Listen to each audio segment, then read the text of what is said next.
既然講得船啦，又重現翻當時嘅船飛，呢個應該係傳奇嚟嘅。嗱，如果話喺農場裏邊摘水果係比較舒服嘅呢，起鐵路就最慘噶啦。隨住華人喺當地生活時間越嚟越長啦，社團亦都越嚟越大，咁啊佢哋會有好多會所嘅。面前呢一塊牌呢，溯源堂嘅。首先呢，從呢個車牌我就已經可以認得出，肯定唔係香港嚟噶啦，但係全部都係中文字啦。Hello， 各位觀眾，大家早上好啊！我今日又嚟到江門啦，同上次去嘅江門有所不同。今日我會嚟博物館啊，呢個叫做五邑華僑華人博物館，就喺我身後邊嘅啫。我覺得咧，嚟江門呢邊旅行，呢個博物館係必須要嚟一次嘅。咁啊，呢個博物館係唔需要收錢嘅，但係需要預先上網預約咯。咁我約咗係10點鐘嗰個時段嘅，好似係10點至11點啊。我哋而家快啲入去啦。嗱，我哋今日嚟呢個博物館咧，叫江門五邑華僑華人博物館嚇。咁啊係附近一個最大嘅地標，係位於五邑華僑廣場旁邊嘅，亦都係附近嘅新區啦。咁同好多博物館一樣，同廣州好多博物館一樣啊，佢哋都係星期一係閉館休息嘅。咁所以我專程揀咗今日過嚟係有原因嘅。我哋快啲入去啦，廢話少講啦。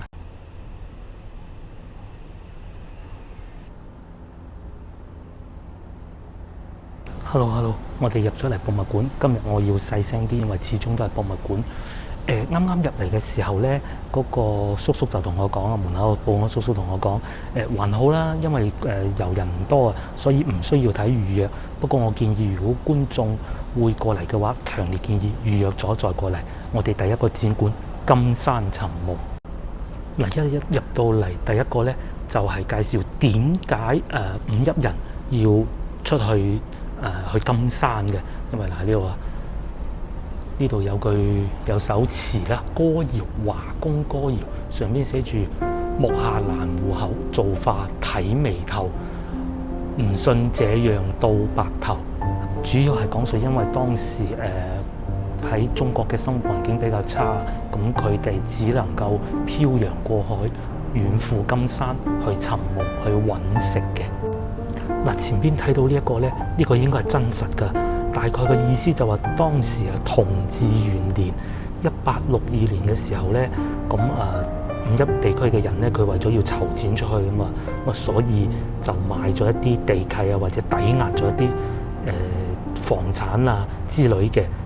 嗱，又或者呢個會睇得清晰啲。咸豐6年1856年啦，華工為咗去美國謀生啊，借款買船飛嘅契約啊。咁呢啲咁有意義嘅資料咧，都係好多有心人捐出嚟㗎。而且呢度好多嘢都係真實嘅，就唔係複製品嚟嘅。咁啊，因為我早幾年咧同老婆，當時個女仲好細嘅，仲讀緊，好似未讀小學讀幼兒園，曾經嚟過一次。作為有一半血統嘅台山人嘅我呢，我睇見都覺得好震撼。嗱，咁華工去到美國啦，哎呀，佢唔識英文嘅喎，咁點辦呢？佢哋就會出一啲書啦，教佢哋點樣講英文嘅發音嘅。嗱，咁而且呢度呢，仲見到當時嘅護照係咁樣樣嘅。大家睇下左邊嗰度上咩寫住護照兩個字嘅，中華民國護照，1917年開平籍美國華僑商楊琪持有嘅。當時嘅護照就係咁噶啦，同好多博物館一樣啊。咁佢哋都會擺啲一啲道具喺度，重現翻當時嘅情景嘅。而家我哋面前睇到嘅呢，就係做翻一個虛鎮嘅場景，係由理髮鋪啦、打鐵鋪啦、食物單檔組成嘅。譬如話呢個應該係模擬翻當時一啲農屋嘅裏邊嘅廚房吧。至於呢度就係煮嘢食嘅地方啦，餐館啦，一啲小餐館嘅。咁至於再轉過嚟咧，賣布匹嘅喎。呢度仲見到啊，呢個我認得嘅大葵扇係咪？咁至於前面呢個咧，算我孤陋寡聞，真係唔認得嚇。一路再行過嚟，仲見到前邊做咗一條仿製嘅木船啊！睇下上邊係咪有隻眼嘅？我記得當時我女咧。當時嚟遊玩，曾經喺度拍過一張相。既然講得船啦，又重現翻當時嘅船飛，呢個應該係船旗嚟嘅。嗱，譬如左邊呢個寫住由右邊度嘅由香港上海開往域多利舍路船旗。因為當時咧，佢哋唔會用漢語拼音嚟翻譯噶嘛，所以域多利舍會喺邊度咧？嗱，我係唔知㗎，我係唔知嘅。美國啦，我斷估會唔會係三藩市附近咧嚇？嗱，呢個我認得啦。譬如話右邊寫住斯無亞船公司，嗰啲唔重要啊。下邊睇下呢一度呢個地方啊，由香港開到雲高化浮。雲高化即係咩？大家估下，俾2秒鐘大家估下，咪就係溫哥華咯，係咪？不單如此，佢哋除咗寫新歷之外咧，仲會寫埋舊歷嘅日子上去嘅，係咪好古舊咧？當時嘅華工咧就係坐住呢一種船啊，漂洋過海過到去北美西岸淘金揾食嘅，咪可以想象到其實喺路上咧已經有好多華工因為疾病啊，又或者船期啊，又或者天氣嘅原因咧，係已經喺海上死亡㗎啦。而家我所在嘅位置咧，其實就係剛才經過船嗰部分，因為呢度比較暗，可能我攝錄機拍得唔係太好嚇。我哋嚟睇下當時船裏邊嘅情景啊！嗱，譬如話呢張照片啊，19世紀末橫渡太平洋輪船上邊嘅華工就係咁樣逼逼夾夾坐喺太平洋。大家要諗下，就算依家要橫跨太平洋，亦都係唔係太容易㗎，何況當時嘅條件。咁當時嘅華工咧，登陸美國梗係要有健康證啦。1928年嘅就係呢種健康證，佢應該係由香港出發嘅，係啊 US Public Health Service。嗱，呢度亦都展示咗當時嘅一啲坐船嘅行李標籤啦嚇。嗱，行完一樓部分唔算太大嘅，幾分鐘就睇完啦。就算你慢慢攆都好咧，15分鐘左右就睇完啦。但係整個博物館咧，大概需要慢慢睇嘅話，大概需要1個鐘頭到1到2個鐘頭就差唔多噶啦。嗱，咁上到嚟2樓咧，佢呢度主要係講恩平同埋學生人啊。佢當時主要咧係去東南亞嘅。咁你喺東南亞最大嘅資源國梗係馬來西亞啦。嗱，前面就講緊啦，華工喺馬來西亞石礦淘洗石米啊。除咗剛才所提及嘅華工去東南亞淘洗石米啊、開發礦床之外咧，呢度仲講啦，5·1華工喺美國加州薩拉克門托河咧同埋美利堅河流域嘅種田開墾農田，之後咧嗰度就成為美國嘅糧倉啦。至於後邊呢幅圖咧，就係講佢哋喺農場度做嘢摘桔啊。我記得咧，我好細個啊，曾經睇過一出電影，我已經忘記咗咩電影啦。佢就講咧，一個華人去到美國喎，咁啊美國嗰個農場主就話你幫我摘蘋果啦，因為美國好多蘋果噶嘛，係咪？摘咗蘋果之後，你中意食幾多，我唔理你，但係每日就幾多工錢咁咯。係啊，會唔會呢種工作會稍為舒服啲咧？直到1923年以前咧，加拿大係會收人頭稅嘅，用作排華咁啊，所以咧呢個就係華工繳納人頭稅嘅證書。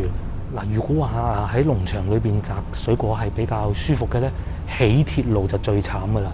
據說咧話每一條鐵路幾多1米裏邊啊，都會有一個華工嘅命喺下邊嘅。至於面前就重現翻當時起鐵路嘅情景啦。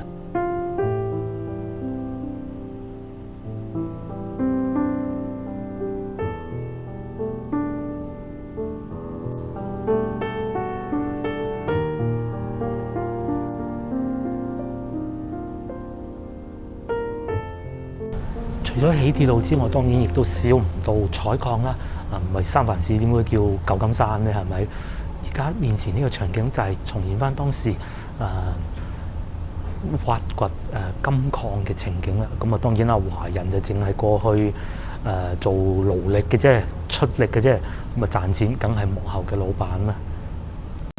咁到咗近代啦，當地政府終於意識到華人對佢哋國家作出嘅貢獻，所以咧亦都對此作出表彰。譬如話會喺溫哥華啦設立一啲嘉華豐功碑之類嘅建築物嚟紀念嗰一段歷史嘅。咁啊睇完悲慘嘅歷史，我哋接落嚟就睇下威水史啦。咁同埋必須要提醒一下咧，雖然呢度係博物館啊，但其實佢係可以影相嘅，但係唔可以用閃光燈，唔可以咁。咁當然啦，你梗係唔好好張揚咁樣走去擒人哋啲嘢啊，坐人哋啲凳啦，係唔得嘅，係唔得嘅。我哋係繼續睇啦。咁既然華人喺當地生活咯噃，咁啊梗係唔少得唐人街㗎啦。面前嘅場景咧就還原翻當時唐人街，譬如有理髮店啦。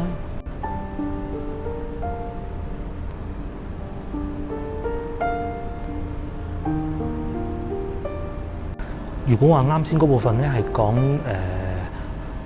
五一華僑喺海外嘅悲慘史嘅話咧，面前講嘅就係佢哋嘅威水史啦。譬如話前邊提及到嘅周運忠先生啦，同好多華人一樣啦，去到落地生根，咁就開枝散葉噶啦。開枝散葉之後賺到錢咯，咁啊梗係會投資當地嘅一啲項目啦。當時咧，佢對中國啊亦都作出咗好多貢獻啦。好多時候會匯錢翻嚟起鐵路啦。嗱，譬如話呢一個中華民國22年12月民辦開平赤九普通車路，咁啊講明嘅就係當時投資中華民國嘅鐵路建設嘅股票憑證嚟嘅。嗱，除此之外咧，賺到錢啊，梗係仲要對社會作出貢獻，對社會作出貢獻咗咯。你睇下，連列根總統啦、布殊總統啦，亦都對呢位余先生作出表彰嘅，係咪？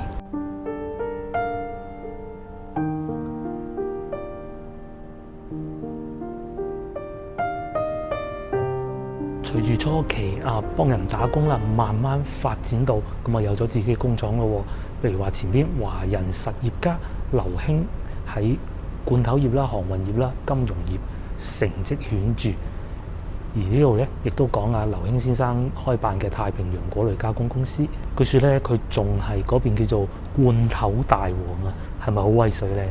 因為始終我哋中國人嘅身體咧食西藥咧唔係好慣嘅，所以咧。佢哋去到當地亦都會有一啲中醫館啦、濟仁堂啊，又或者賣成衣嘅地方啦。呢個應該叫華昌，呢個應該係洗衫嘅地方嚟嘅，洗衫鋪。華昌洗衫鋪，啲衫全部掛晒喺上邊嘅。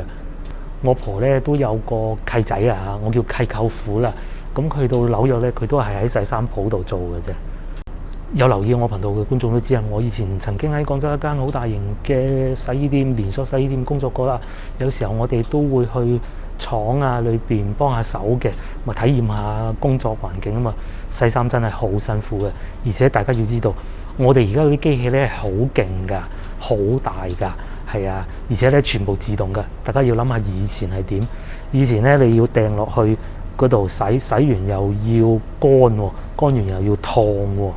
正所謂3分洗就7分燙，燙先至最難嘅，所以真係唔簡單。而且咧嗰啲衫咧要掛上去上邊咧，又唔好睇見自己一件就易啊。通常攞得出去洗嗰啲衫咧都係好重嘅，所以唔好睇少呢個工種啊，其實都好艱難。咁文化開始傳到當地咯，連呢啲醒獅嘅文化啦，獅子頭、洪門、文字黨、體育會。咦，係咪好勁咧？又或者係將我哋呢啲龍船文化帶到過去咧，話時話都差唔多到端午節㗎咯喎，都仲有2-3個月啦，係咪？開始又會睇到龍船、撐龍船啊！隨住華人喺當地生活時間越嚟越長啦，社團亦都越嚟越大，咁佢哋會有好多會所嘅。面前呢一塊牌咧，溯源堂就係由美國西雅圖溯源堂捐贈嘅。我咧好中意睇翻以前呢啲譯名啊嚇，美國山姐姑應該叫山姐姑，即係咩咧 ？San Diego 係啊 ，In San Diego 1930。嗱，又或者呢個澳大利亞美利賓後邊寫住墨爾本。嗱，仲有呢個諗唔到開平富裕隔離寫住代賣士丹，士丹即係咩咧？我唔講住喺一個賣農產品啦、賣嘢食啊、碗筷地方咧，係有代賣郵票嘅，係咪？唔似以前依家就梗係方便啦。以前你仲要買張郵票先可以寄到信，依家 WeChat 咧，大家開咧咁就可以溝通到啦。甚至乎到依家咧，仲可以直播咁樣睇翻國內嘅情況。係啊，我個頻道啊，每個星期五都會有直播㗎，大家唔好再接落嚟咧。嗱，前邊呢幅畫嗱，我真係唔知呢度係邊度嚟㗎，我唔係亂噏。大家估下呢個係咩地方咧？呢幅畫咁多中文字，如果第一反應我估應該係香港啦，係嘛？但係又有英文喎，究竟係咩地方咧？我行埋啲睇下先。首先咧，從呢個車牌我就已經可以認得出，肯定唔係香港嚟㗎啦，但係全部都係中文字啦。咁啊，睇啲人啲衣着嘅話咧，長袖嘅，又有短袖喎。咁同埋嗱，呢個路牌上邊咧，寫住 Two away 啊 ，no stopping 啊！哇，真係估唔到啊！嗱，我真係斷估，我真係斷估嘅啫，我真係唔知。我估會唔會係澳洲咧？係啊，澳洲，我斷估嘅啫嚇。嗱，始終華人喺當地，你總唔能夠圍住自己嘅社團轉噶嘛，係要接觸當地文化嘅。大家接觸到當地文化咧，亦都學習咗好多先進嘅技術，達到好高嘅成就啦。譬如剛才睇過有醫生啦，同埋據我所知咧，喺中國啊好多現代化嘅事物咧，都係由五邑嘅華僑帶嚟嘅。譬如好似飛機都係如此，前邊就係睇飛機。睇飛機之前咧，嗱呢度係有寫住，呢度咧唔使我斷估啊。上面寫住倫敦華埠，咁應該係倫敦啦，係咪？都幾多中文字喎上邊。嗱，飛機就係咁啦。馮如先生，廣東恩平嘅。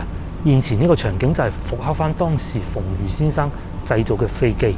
咁馮如先生咧，1895年啊，去到美國謀生啦，然之後對機器產生好濃厚嘅興趣喎，學習咗好多相關嘅知識啦，就製成咗1909年啊，製成咗中國嘅第一架飛機。咁當時咧，佢抱住航空救國嘅理念啦，希望將自己畢生所學帶翻嚟國內，帶翻嚟佢嘅自己嘅故鄉。但係好不幸啦，喺1921年咧8月25號嘅時候啊，喺廣州嘅燕塘嘅飛行表演裏邊咧，不幸殉職啦。咁正所謂出錢就又出力啦，出唔到力就出錢，所以好多華僑咧，佢哋都會捐錢啊，俾前方嘅將士㗎。嗱，譬如話呢度上邊寫住，等我睇唔睇到啊？共收美金，我真係睇唔到呢兩個咩字啦。幾多元咧？嗱，呢個就睇到啦。交完係5蚊美金嘅。嗱，又或者呢個咧，捐款5元。甚至乎呢個捐款10元都係有嘅。嗱，出捐5蚊10蚊係嘢少啦嚇。前邊呢個勁啊，美中之城應該芝加哥啦嚇。華僑咁啊捐款啊，大家唔知睇唔睇到捐咗幾錢咧？嗱，呢個位置寫住1萬蚊美金啊 ，US dollar 1萬。哇！嗰陣捐1萬蚊美金真係唔嘢少喎，係咪？1937年啊。1937咁嚟到呢度咧，室內部分基本上就睇完嘅。如果我冇記錯，落到去戶外部分，好似仲有一個火車頭㗎。唔知我有冇記錯啊？如果記錯就笑下我啦。我哋而家去睇下。嗱，呢度仲講到啊，周恩來先生對台山一中嘅評語。廣東有個台山縣，當時仲叫台山縣㗎。台山縣有個台山一中，校舍宏偉漂亮。唔知我哋有冇機會去台山中睇下呢？我要睇我嘅拍攝進度啦。我係想既然今日一場嚟到江門嘅話，我會想去台山一中睇下，去台山睇下嘅。我哋繼續行啦。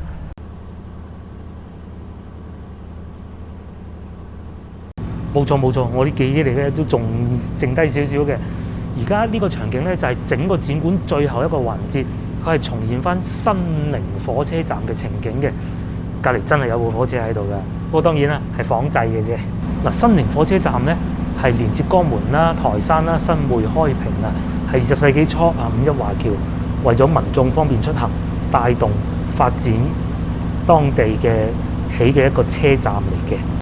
咁佢哋呢度仲會設置成為當時一個車站嘅情景啦。嗱，譬如有男賓啦、有女賓啦，咁喺度坐車等車候車室啊。呢個火車復刻都幾真喎，會唔會係真係真嘅咧？唔會吧？會唔會呢個火車係真嘅咧？火車頭係唔可以上去嘅，咁車廂裏邊可以上去。我哋去車廂睇下。譬如話仲有呢啲咁舊式嘅電話，當時都幾威水喎。火車上邊都有電話嘅。嗱，當時嘅火車就係咁嘅情景㗎啦。佢哋復刻翻出嚟啦，譬如話有呢啲座位啦，有窗戶啦，咁同埋咧，依家係有微波爐嘅，同埋有小食提供嘅。OK， 咁博物館就同大家睇完啦，係咪好精彩呢？非常建議大家翻到嚟國內，值得嚟一次。尤其如果你係五一人士嘅話，更甚啦，係咪？喺廣州揸車過嚟嘅話，大概係個半鐘頭到就會到啦。附近停車非常方便，亦都會有好多大型百貨商場啊，你行到攰咗可以食嘢嘅。咁下一集我哋會翻到去開平，咁我哋就約定你下集見啦。如果大家覺得我呢條影片比較好嘅，記得訂閱我哋嘅頻道啦。咁我哋下集見啦，拜拜。